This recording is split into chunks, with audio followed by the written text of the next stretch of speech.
ಹಾಗೆ ನಿಮ್ಮ ಹಾಸ್ಪಿಟಲ್ ಅಲ್ಲಿ ಹ್ಮ್. 3D Yeah. ಪ್ರಿಂಟಿಂಗ್. ಯಾ ನಾನು ಲಾಸ್ಟ್ ಟೈಮ್ ವಿಸಿಟ್ ಮಾಡಿದಾಗ ಹ್ಮ್. 3D ಬಗ್ಗೆ ನನಗೂ ಅಷ್ಟು ಹೌದು, ನಾಲೆಜ್ ಹೌದು. Got an idea hmm. Sir. ಅದು ಹೇಗೆ ವರ್ಕ್ ಆಗುತ್ತೆ? Okay very good question. ನಾವು the technology technology cannot drive you, ಅಂದರೆ ಅದನ್ನು ನಿಮ್ಮನ್ನ ನಡೆಸೋಕ್ಕಾಗಲ್ಲ. ನೀವು ಟೆಕ್ನಾಲಜಿನ ಯೂಸ್ ಮಾಡಿಕೊಂಡು ನೀವು ಒಂದು ಸ್ಟೆಪ್ ಮುಂದೆ ಹೋಗ್ಬೋದು.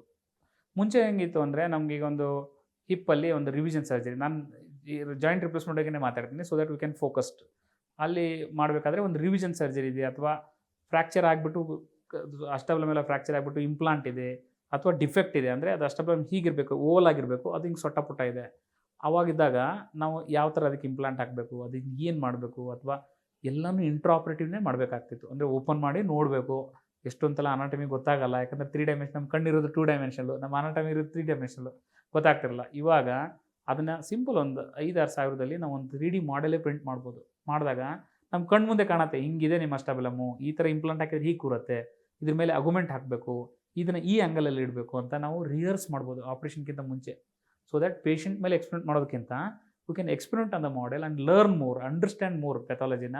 ಆಮೇಲೆ ಈ ಇಂಪ್ಲಾಂಟ್ನ ಹಾಕಿದರೆ ಇದು ಸೂಟೇಬಲ್ ಆಗಲ್ಲ, ಟ್ರಯಲ್ ಹಾಕಿ ನೋಡಿದಾಗ ನಮಗೆ ಬೇರೆ ಥರ ಬೇಕಾಗುತ್ತೆ, ಬೇರೆ ಥರ ಇಂಪ್ಲಾಂಟ್ ತರಿಸಿ ಎಲ್ಲ ಟ್ರಯಲ್ ಮಾಡಿ ಕಂಪ್ಲೀಟ್ ಪ್ರಿಪೇರ್ ಆಗಿ ನಾವು ಓಟಿಗೆ ಹೋದೆವು ಅಂತಂದರೆ ಎಷ್ಟು ಒಳ್ಳೆಯದು ಪೇಷಂಟಿಗೆ. ಒಂದು ಇನ್ನೊಂದು, ಈಗ ರೆಗ್ಯುಲರ್ ಇಂಪ್ಲಾಂಟ್ಸ್ ಇರ್ತವೆ, ಬಟ್ ನಮ್ಮ 3D ಪ್ರಿಂಟಿಂಗ್ ಬಂದಿರೋದ್ರಿಂದ ಆ ಪೇಷಂಟಿಗೆ ಯಾವುದು ಸೂಕ್ತನೋ, ಯಾವ ಥರ ಇಂಪ್ಲಾಂಟ್ ಪ್ರಿಂಟ್ ಮಾಡಬೇಕು ಅದೇ ಥರ ಇಂಪ್ಲಾಂಟ್ನ ನಾವು ಪ್ರಿಂಟ್ ಮಾಡ್ಬೋದು.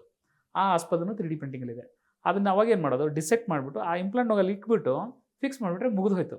ಸೊ ಮುಂಚೆ ಏನಾಯಿತು, ಹುಡುಕ್ಬೇಕು, ಅಲ್ಲಿ ಏನು ಅಂಡರ್ಸ್ಟ್ಯಾಂಡ್ ಮಾಡ್ಕೋಬೇಕು, ಇದನ್ನು ಅಡ್ಜಸ್ಟ್ ಮಾಡಬೇಕು, ಅದನ್ನು ಅಡ್ಜಸ್ಟ್ ಮಾಡಬೇಕು, ಸಿಮೆಂಟ್ ಹಾಕಬೇಕು, ಅದು ತುಂಬ ವೇರಿಯೇಷನ್ಸ್ ಇರ್ತಿತ್ತು. ಈಗ before the surgery you know everything, before the surgery you know the anatomy, before the surgery you know your implants. So that is an additional advantage of 3D printing in arthroplasty. There are many advantage of 3D printing. 3D printing ಹಾರ್ಟ್ನೇ print ಮಾಡ್ಬೋದು, ವೆಸಲ್ನೇ print ಮಾಡ್ಬೋದು, ಏನೇನೋ print ಮಾಡ್ಬೋದು. ಅದರಲ್ಲಿ majority implications ನಮಗೆ ಆರ್ಥೋಪೆಡಿಕಲ್ಲಿ ಆಗೋದು joint ರಿಪ್ಲೇಸ್ಮೆಂಟಲ್ಲಿ. ಹಾಗೆ ನನಗೆ ಒಂದಷ್ಟು ಜನರಲ್ ಕ್ವೆಶ್ಚನ್ಸ್ ಹೇಳೋದಾದ್ರೆ, ಈಗ ಈ ವಾಕಿಂಗ್ ಜಾಗಿಂಗ್ ಮಾಡೋದ್ರಿಂದ ತುಂಬಾ ನೋವು ಸಮಸ್ಯೆ ಕಾಣಿಸ್ಕೊಳ್ಳುತ್ತೆ. ಹೌದು. ಹೇಗೆ ಕಂಟ್ರೋಲ್ ಮಾಡಬೇಕು? ಅಲ್ಲ, ಇಟ್ ಆಲ್ ಡಿಪೆಂಡ್ಸ್. ಒಂದು ನಾವು preconditioning of the body ಮಾಡಿ ರನ್ ಜಾಗ್ ಮಾಡಬೇಕು. ನಾವು ಒಂದಿನ ಯಾರನ್ನೋ ಮೀಟ್ ಆಗ್ತೀವಿ, suddenly will get excited, like ನಾಳೆಯಿಂದ ನಾನು ಚೆನ್ನಾಗಿ ಎಕ್ಸರ್ಸೈಸ್ ಮಾಡಬೇಕು, ಓಡಬೇಕು ಅಂತ ಒಂದೇ ದಿನ 10 ಕಿಲೋಮೀಟರ್ ಓಡಿಬಿಟ್ರೆ definitely will get wear and tear, definitely will get pain ಎಲ್ಲ ಬರುತ್ತೆ.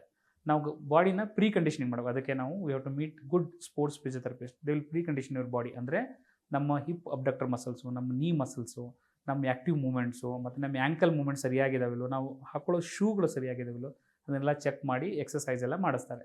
ಒಂದು 15ರಿಂದ 20 ನಿಮಿಷ ನಾವು ಎಕ್ಸಸೈಸ್ ಮಾಡಿ ಆಮೇಲೆ ನೀವು ರನ್ನು ಜಾಗ್ ಹೋದರೆ ಮೆಜಾರಿಟಿ ಇಂಜುರೀಸ್ ಆಗೋದಿಲ್ಲ. ಆಮೇಲೆ ನಮ್ಮ human body it is not prepare to run or not manufactured. ಅಂದರೆ ನಮ್ಮ ದೇಹವನ್ನು ಓಡಿಸೋಕ್ಕೆ ಮಾಡಿಲ್ಲ, ಅದು ಅಂದರೆ ನಡೆಯೋಕ್ಕೆ ಮಾಡಿದ್ದಾರೆ. ಅಂದರೆ ಫೈಲೋಜೆನೆಟಿಕ್ಲಿ ಯಾರೋ ದೇವರು ಇರ್ಬೋದು ಅಥವಾ ನೇಚರ್ ಇರ್ಬೋದು, ವಾಟ್ ಎವರ್ ಇಟ್ ಈಸ್, ಅದು ಹೆಂಗೆ ರೆಡಿ ಆಗಿದೆ ಅಂದರೆ ನಾವು ವಾಕ್ ಮಾಡೋಕ್ಕೆ ಮಾಡಿದೆ, ರನ್ ಮಾಡೋಕ್ಕೆ ನಮ್ಮನ್ನ ರೆಡಿ ಮಾಡಿಲ್ಲ. ರನ್ ಮಾಡೋಕ್ಕೆ ನಾವು ಯಾವಾಗ ರನ್ ಮಾಡಬೇಕಂದ್ರೆ ಯಾವಾಗಾದರೂ ಡೇಂಜರ್ ಇದ್ದಾಗ. We are basically animals. ಏನಾದರೂ ಒಂದು ಬೆಂಕಿ ಬಿತ್ತು, ಯಾವುದಾದ್ರು ಒಂದು ಎನಿಮಲ್ ಅಟ್ಯಾಕ್ ಆಯಿತು, ಅಥವಾ ಯಾರಾದರೂ ಅಟ್ಯಾಕ್ ಆದಾಗ ಓಡೋಕ್ಕೆ ಅದು ಒಂದು ಏನಂತಾರೆ, ನಮ್ಮದೊಂದು ಎಮರ್ಜೆನ್ಸಿ ಸರ್ವಿಸಸ್ ಇದ್ದಂಗೆ. So it's not the regular service, like running is not A regular habit of human body. So ಅದಕ್ಕೆ ನಾವು ಅದನ್ನು ಪ್ರೀ ಕಂಡೀಷನ್ ಮಾಡಿದರೆ ಆರ್ಥರೈಟಿಸ್ ಆಗೇ ಆಗುತ್ತೆ. ನಾವು ಬಾಡಿನ ರೆಡಿ ಮಾಡ್ಕೊಂಡ್ಬಿಟ್ಟು ಓಡಿದರೆ ಆರ್ಥರೈಟಿಸ್ ಆಗಲ್ಲ. Very simple. ಗ್ಯಾರಂಟಿ ನ್ಯೂಸ್, ಸುದ್ದಿ ಖಚಿತ, ನ್ಯಾಯ ನಿಶ್ಚಿತ.